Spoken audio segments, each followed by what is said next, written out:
The Good Friday earthquake occurred on March 27, 1964, off the southern coast of Alaska at 5:36 p.m. local time. With a magnitude of 9.2, it is the most powerful earthquake ever recorded in the U.S. history and the second largest ever recorded in the world, second only to the 9.4 magnitude Chilean earthquake of 1960. The earthquake occurred because of plate conversions caused when the Pacific plate moved northward and subducted underneath the North American plate at the Aleutian Trench. The Pacific plate subducted at a shallow angle, which caused the epicenter of the earthquake to occur at the shallow depth, attributing to its high magnitude. The earthquake epicenter was located 120 kilometers east of Anchorage, Alaska, and occurred approximately 25 kilometers beneath the surface. The ensuing shock lasted approximately 4.5 minutes and caused a series of secondary events, including tsunamis, landslides, and liquefaction. Overall, damage from the 1964 Good Friday earthquake and ensuing tsunamis and landslides totaled $311 million at the time. This translates to approximately $2.5 billion in 2020.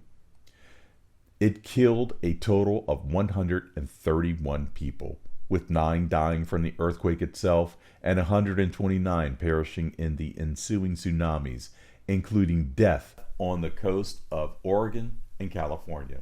The shock from the earthquake could be detected globally and was felt throughout most of mainland Alaska, as far west as Dutch Harbor in the Aleutian Islands, some 480 miles away, and caused water distortion as far south as the Louisiana and Texas coasts.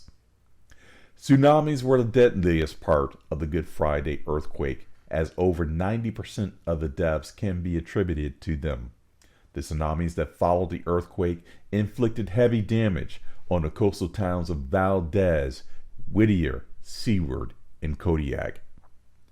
In Kodiak, a large tanker, normally anchored in the harbor, was later found to be resting in the town square.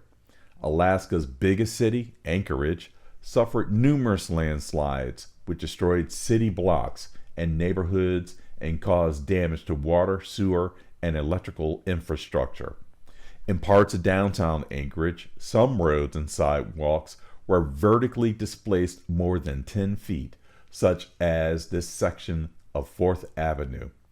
Even large reinforced concrete buildings collapsed.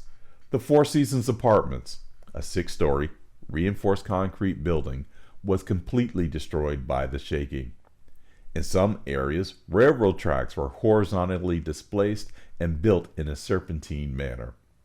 The environmental impact left by the 1964 Good Friday earthquake was drastic. Vertical displacement caused by the earthquake and subsequent landslides changed the slope of the land in the region. The earthquake caused vertical displacement over a 520,000 square kilometer area, causing uplift to 11.5 meters and subsidence of up to 2.3 meters, with absolute vertical displacement ranging between 13 to 15 meters. USGS surveys following the event showed that parts of the Alaskan coast sank up to 8 feet, while other parts rose up to 38 feet. The average slip along the thrust angle ranged between 30 to 60 feet. Sediment cores going back 5,600 years show evidence of 9 prehistoric earthquakes, revealing an average interval of approximately 600 years between the earlier earthquakes and the 1964 Great Earthquake. The lithosphere, biosphere, and hydrosphere were all involved in the Good Friday earthquake. The fault movement occurred in the lithosphere, with water, the hydrosphere, acting as a lubricant aid. Tsunamis were generated in the hydrosphere by the movement of the lithosphere and caused damage to the biosphere by inundating the low-lying areas with salt water, killing plant life and damaging the ecosystem.